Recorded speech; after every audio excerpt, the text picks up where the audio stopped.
আসসালামু আলাইকুম বন্ধুরা, কেমন আছেন আপনারা সবাই? আশা করি ভালো আছেন। আমিও আল্লাহর রহমতে অনেক অনেক ভালো আছি। তো আপনারা কে কোত্থেকে আমার এই ভিডিওটা দেখতেছেন অবশ্যই কমেন্ট করে জানাবেন। তো আজকে আমি আপনাদের সাথে শেয়ার করব আমরা কোথায় ঘুরতে গেলাম। তো আমরা আসলে গ্রামের বাড়িতে থাকি। দুপুরে খাওয়া দাওয়ার পরে ভাবলাম আজকে কোথাও একটা যাই বা কোথাও একটা একটু হাঁটাহাঁটি করি। গ্রামের বাড়িতে আমরা সবাই আসলে কি জানেন, দুপুরবেলা খাওয়া দাওয়ার পরে একটু হাঁটাহাঁটি করতে সবারই ভালো লাগে। বিকেলের টাইমটায় একটু বাড়ির পাশ দিয়ে বা বাড়ির কাঁচা রাস্তা দিয়ে একটু হাঁটাহাঁটি করে গ্রামের মানুষ, প্রত্যেকটা মানুষই এরকম করে যাদের হাতে সময় থাকে আর কি। তো আমরা ভাবলাম আজকে আমার ছোট বোন আসছে, আজকে আসে নাই, 2-3 দিন আগে আসছে আর কি। আজকে আর কি ভাবলাম যে কোথাও একটা একটু হাঁটাহাঁটি করে আসি। তো আমাদের বাড়ির পাশেই সুন্দর, অসম্ভব সুন্দর একটা নদী, অনেক বড় নদী আর কি এটা। এখানে একটা সময় নাকি লঞ্চ ভিড়তো, যেটা আমরা কখনো দেখিনি, জাস্ট শুনছি যে এখানে নাকি লঞ্চ আসতো আর কি। তো এই নদীটা এখনও রয়ে গেছে, কিন্তু লঞ্চ আর এখন এখান দিয়ে আসে না। আর এখন তো পদ্মা সেতু হয়ে গেছে, তো লঞ্চ আসার তো প্রশ্নই আসে না। তো দেখেন নদীটাও অনেক বেশি সুন্দর। ভাবলাম সবাই মিলে একটু হাঁটাহাঁটি করি, ছেলে মেয়ে, আমার বোন, আমি ওখানে চলে গেলাম যে চলো ওইখান দিয়ে হাঁটাহাঁটি করি, একটু ভালো লাগবো না। তো রাস্তার পাশ দিয়ে হাঁটতেছি আর একটু ভিডিও করতেছি, ভালোই লাগতেছে। একদম ঠান্ডা আবহাওয়া, হালকা বাতাস, ভীষণই ভালো লাগার কাজ করছে আর কি, খুবই ভালো লাগছে।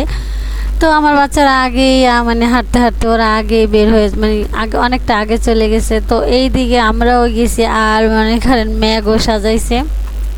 এতক্ষণ আর ম্যাঘটা কোনো কিছুই দেখলাম না। দেখেন সূর্যটাও একদম ডুবে ডুবে যাবে এই সময় আর কি আমরা গেছি। আর মেঘ সাজাইছে, আকাশে অনেক মেঘ, দেখেন একদম অন্ধকার হয়ে আসছে চতুর্পাশ, আর কোনো রোদ টোদ একদমই নাই।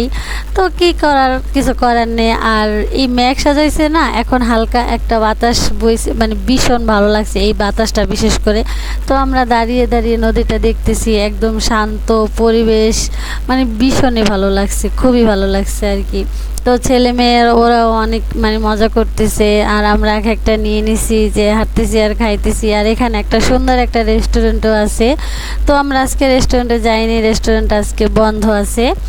তো ওই যে একটু দেখা গেল না, অনেক সুন্দর করে সাজাইছে। আসলে গ্রামের বাড়ি না, ওই রকম কোথাও ঘুরতে যাওয়ার মতো জায়গা নেই, যে বা যতটুকুই আছে অনেক দূরে দূরে আছে আর কি। আমাদের এখানে আশেপাশে ও তেমন কোনো ঘুরতে যাওয়ার মতো জায়গা নেই।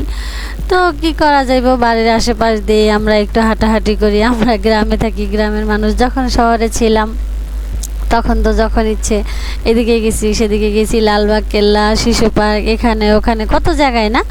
আর আসলে গ্রামে ওই সুযোগ সুবিধাটা নেই। আর এখানে নৌকা দিয়ে নদীটা পার হতে হয়, ওপারে যেতে হলে।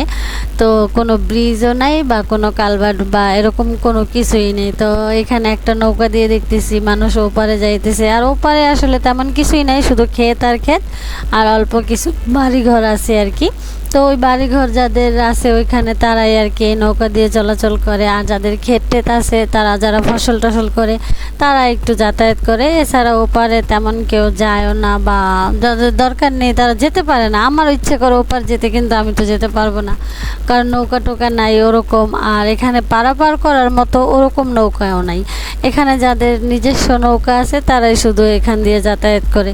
তো আমার ছেলে দেখেন এখানে কালো একটা চশমা পরে একদম পোজ দিতেছে, আর বলতেছে আম্মু ছবি তোলো, ছবি তোলো।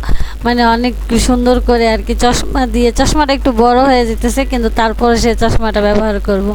তো পাশ দিয়ে গাড়ি টাড়ি যাচ্ছে, আর আমরা সাইডে দাঁড়িয়ে দাঁড়িয়ে আসলে এগুলো দেখতেছি। আর আমার ছেলে মেয়ে দুষ্টুমি করতেছে, ওদের দুষ্টুমিটা এনজয় করতেছি আর আপনাদের সাথে শেয়ার করতেছি। তো ভিডিওটা কেমন লাগলো অবশ্যই কমেন্ট করে জানাবেন। দেখেন আমার ছেলেটা একদম বারবার বলতেছে আম্মু ছবি তোলো, একদম পোজ দিতেছে, এইভাবে ছবি তোলো, ওইভাবে ছবি তোলো, এরকম। আর আমার মেয়েও সাথে পোজ দিতেছে ছেলের সাথে সাথে। তো এখান দিয়ে গাড়ি ঘোড়াও যাইতেছে, অনেক শব্দ হইতেছে। তো ভিডিওটা ভালো লাগলে অবশ্যই সাবস্ক্রাইব করে দিবেন।